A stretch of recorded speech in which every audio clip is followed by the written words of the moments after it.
हे आपण देशी शेळ्यांना सुद्धा क्रॉस करण्यासाठी यांचे ब्रीडर वापरू शकतो. त्याच्यापासून एक 50% प्रोडक्शन, म्हणजे आपल्या देशी शेळ्यांना जर आपण बोर जातीचा ब्रीडर वापरला तर एक 50% बोरचे पिल्ल तयार होतात. म्हणजे त्याच्यामध्ये त्यांची जी वजनाची जी ग्रोथ आहे, समजा देशी शेळ्या 6 महिन्यात तुम्हाला 20 किलो भेटतात, तर हे तुम्हाला 4 महिन्यामध्ये 20 किलो वजन वाढताना तुम्हाला भेटतं.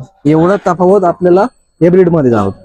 आणि दुसरं सगळ्यात महत्वाचं म्हणजे तुम्ही हिला 100% बंदिस्त करू शकता. 100% स्टॉल फिडिंग करण्यासाठी ही एकमेव अशी ब्रीड आहे तर तिला तुम्ही 100% स्टॉल फिडिंगवर ठेवू शकता. तिला दिवसभरात 1 मिनिट तुम्हाला ओपन ग्रेझिंग वर घेऊन जाण्याची गरज नाही. आता कसं राहिलं, पूर्वी जागा भरपूर प्रमाणामध्ये होत्या, वेळ पण भरपूर होता, त्यामुळे लोक पारंपरिक शेळी पालन करत होते आणि ओपन ग्रेझिंग वर घेऊन जात.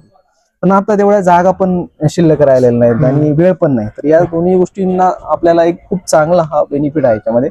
तर या ब्रीडला तुम्ही 100% बंदिस्त करू शकता. म्हणजे 2 ऑप्शन आहेत आपल्याला. 2 ऑप्शन आहे, आपण ओपन ग्रेझिंग वर पण येऊ शकता आणि 100% बंदिस्त पण करू शकता.